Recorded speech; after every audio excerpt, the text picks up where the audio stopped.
بسم الله الرحمن الرحيم الحمد لله رب العالمين والصلاة والسلام على خير البرية محمد وآله الطيبين الطاهرين اما بعد محترم سامعین کرام، نوجوانان اعظام، عزیز ساتھیوں اور دینی بھائیوں، جیسا کہ کل میں نے آپ حضرات کے سامنے یوم عاشورہ کے روزہ سے متعلق چند باتیں ذکر کی تھیں اور یوم عاشورہ کے روزے کی کیا فضیلت ہے اس کو آپ کے سامنے واضح کیا تھا۔ احادیث کریمہ کے اندر 10 محرم الحرام کے روزہ رکھنے کا پس منظر کیا ہے اس کی بھی ہلکی سی وضاحت کی گئی تھی۔ اب ایک سوال جو ہوگا وہ یہ ہوگا کہ روزہ رکھنے کی تو فضیلت ہمیں معلوم ہو گئی،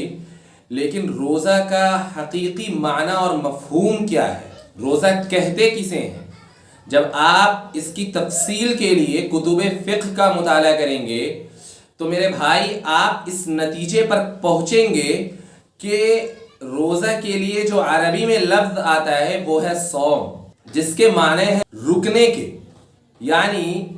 3 چیز کھانے پینے اور جماع سے رکنے کا نام روزہ ہے۔ طلوع فجر سے لے کر غروب شمس تک، یعنی جس وقت سے فجر کی نماز کا وقت شروع ہوتا ہے اس وقت سے لے کر سورج کے ڈوبنے تک روزے کی نیت کے ساتھ 3 چیزوں سے رکنا یہ روزہ کہلاتا ہے حقیقی معنوں میں۔ اب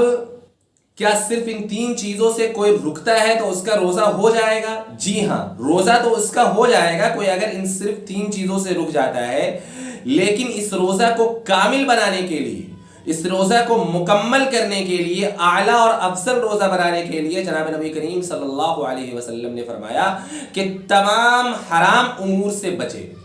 ویسے تو آدمی کو ہر وقت حرام کام جتنے بھی ہیں اس سے بچنے کی فکر کرنی چاہیے، لیکن خاص طور سے روزہ کی حالت میں آدمی جب اللہ رب العزت کے حکم کی وجہ سے ایک جائز چیز، کھانا پینا بظاہر ایک جائز عمل تھا، اس نے ایک جائز چیز کو چھوڑا ہے تو جو چیزیں پہلے سے ہی حرام ہیں اس کو تو بدرجہ اولا چھوڑ دینا چاہیے۔ اس لیے اگر کوئی شخص روزہ رکھ رہا ہے اور روزہ رکھنے کی حالت میں وہ فلم بھی دیکھ رہا ہے یا گانے سن رہا ہے یا اسی طریقے سے کسی کو گالی دے رہا ہے یا بدنگاہی کا شکار ہے، تو میرے بھائیوں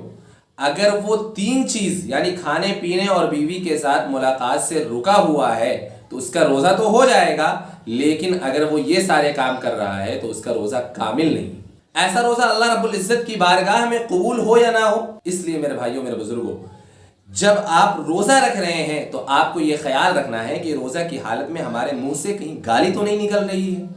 ہم کہیں کسی کو تکلیف تو نہیں دے رہے ہیں، ہمارے ہاتھ، یعنی روزہ کا مطلب یہ ہے کہ ہمارے ہاتھ کا بھی روزہ ہو کہ ہم اس ہاتھ سے کسی کو تکلیف نہ دیں۔ روزہ کا مطلب یہ ہے کہ ہماری آنکھ کا بھی روزہ ہو کہ ہم اس آنکھ کے ذریعے سے غلط چیز نہ دیکھیں، بدنگاہی کے ہم شکار نہ ہو، غیر کی طرف نظر اٹھا کر نہ دیکھیں۔ روزہ کا مطلب یہ ہے کہ ہمارے کان کا بھی روزہ ہو کہ ہم اس کان سے غلط چیز نہ سنیں، کیونکہ میرے بھائیوں میرے بزرگوں قرآن کریم کی آیت ہے کہ جب کل قیامت کا دن ہوگا تو انسان کہ زبان پر تالا لگ جائے گا اور اس دن اس کے سارے اعضاء و جوارح جو بدن کے ہیں وہ گواہی دیں گے اس کے خلاف۔ قرآن کریم کی آیت ہے، فرمایا الیوم نختم علی افواہہم وتکلمنا ایدیہم وتشہد ارجلہم بما کانوا یکسبون، کہ آج یعنی قیامت کے دن ہم ان کے منہوں پر مہر لگا دیں گے اور وتکلمنا ایدیہم ان کے ہاتھ بات کریں گے، وتشہد ارجلہم بما کانوا یکسبون اور ان کے پیر ان کے اعمال کی گواہی دیں گے۔